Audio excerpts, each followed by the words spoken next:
If you followed Another Voice with Eric and Friends for any length of time, you know that I'm the proponent of compromise in our government bodies, that we need to find ways to work together to solve problems.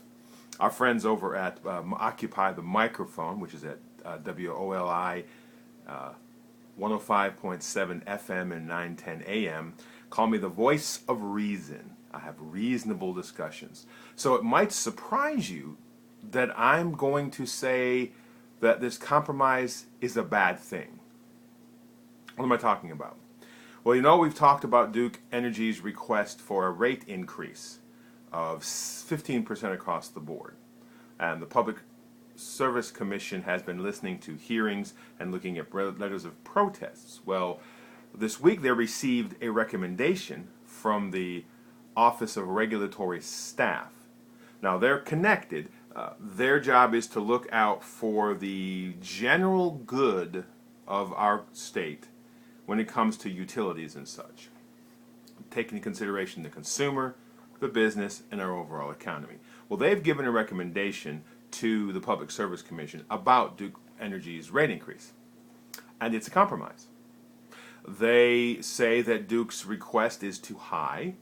They say that Duke's attempt to get back a return on the investment for their shareholders of 11% is beyond the normal, which is 10.2%. So they've come up with a compromise.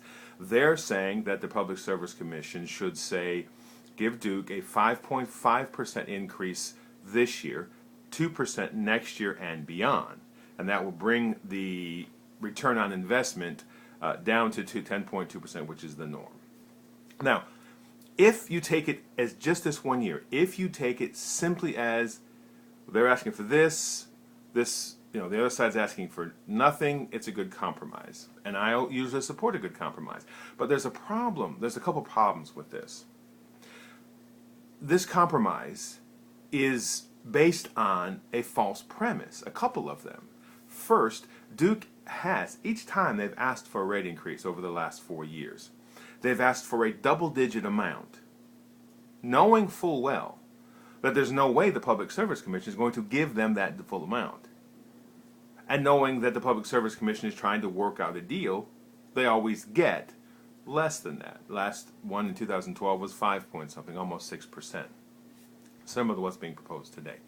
So we're starting from the basis where Duke's not being, in my opinion, honest about what they actually want. Oh, if they gave them 15%, they're not going to complain, but that's not what they're striking for. But the other aspect is, in reading the Office of Regulatory Staff's recommendation, they talked about the economic, financial, free market aspects of this and how investors expect a certain return on their money, and that it is not outrageous to ask that the investors who invested in Duke get the same return on investment as is standard. And they're treating Duke Energy as a normal free market entity. First of all, they're not. Duke Energy is a government-regulated monopoly. There is no other choice for the majority of us when it comes to getting energy, electricity. We can't say, Duke, I don't like your rates, I don't like your service, I'm going to go with Company B, because there is no Company B. So to apply across the board free market standards to a monopoly is disingenuous. On top of that, I don't believe that the the Office of Regulatory Staff is paying attention to the fact that part of the reason Duke needs money is they're mismanaging money that they're getting. Now, they did a merger with Progress Energy, and they decided they needed to update their logo. That sounds good. As a businessman, I know branding is important. But they had to change the logo on every business card, every letterhead, every bill, every envelope, every car, every truck, every uniform, every place they advertise, like the big billboard at the Cincinnati Stadium and many places around the country. That might have been a good thing to do. It's important to rebrand. But it's an expense that was above what they expected. Why are the citizens of South Carolina being required to pay that? And let's go beyond one other thing. As we talked at the last public hearing in Greenville, we talked to the Duke spokesman, and he made the following basic statement, that Duke goes out and does its capital investment, does what it wants to do, and then it comes back and gets the money to pay for it. What input do you and I have into those capital improvements? Look, I've been in business. I know what people in business. You don't usually do capital improvements hoping you're going to get the money to pay for them later. It's part of the budget, what you budget in. You look at what you're going to get, and then you say, okay, we're going to need to improve this or that. I have no problem with Duke increasing its efficiency, upgrading its equipment, complying with state and federal regulations.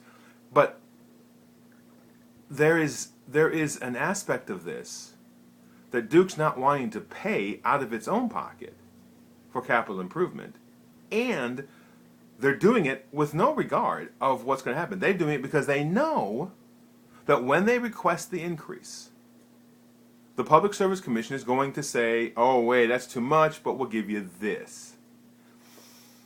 I think it's time to follow Nancy Reagan's mantra. Just say no. Duke needs to be treated as a monopoly and not as a normal free market system. Hey, investors should get their money back, shareholders should get their money back. But at that meeting we had in Greenville just a week ago, there were shareholders there who were upset that Duke was raising the rates. This is why it's so important that on August 1st you join another voice as we go down to Columbia at the second to the last public hearing on this issue and raise our voice and let them know that you need to tell Duke no. This is the time to say no. And if you can't go, write letters. You can go to our Facebook page. There's an event that will show you where you can send letters of protest. This is a point where you can be active in your community and make a difference. If you're going to have a monopoly, you have to be treated as a monopoly. If you want to treat Duke as a free market capital system and have the competition, you're going to have to deregulate. You're going to have to break up Duke Energy like AT&T was broken up. Either way, you have to treat it the same way. So I encourage you to join us on August 1st. And you can go to our webpage, canyoutgetawordin.com, or our Facebook page and find more details. All right, until next time, let's get out in our community and make a difference.